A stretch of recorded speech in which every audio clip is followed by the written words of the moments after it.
السلام عليكم ورحمة الله وبركاته. قبل ما أبدأ موضوع اليوم عايزين نصلي على النبي.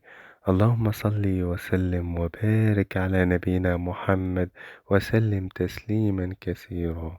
موضوع اليوم هو إن ربنا بيتنزل تنزل يليق بجلاله إلى السماء الدنيا ليتقبل دعاءنا. طب إيه الدليل على كده؟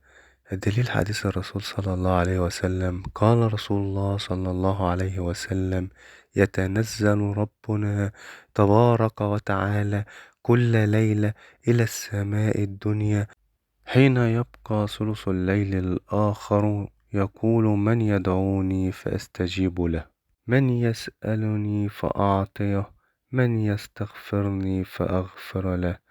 يعني ربنا بينزل لسماء الدنيا عشان يستجيب دعائك، وانت تطلب أي مسألة يعطيك المسألة بتاعتك ويغفر لك ذنوبك.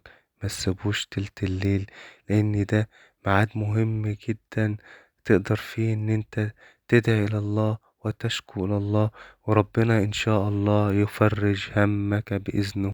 وعايز أنصحكم إن الثلث الأخير من الليل هو قبل الفجر بساعة. اللهم تقبل منا صالح الأعمال. اللهم صل وسلم وبارك على نبينا محمد وسلم تسليما كثيرا.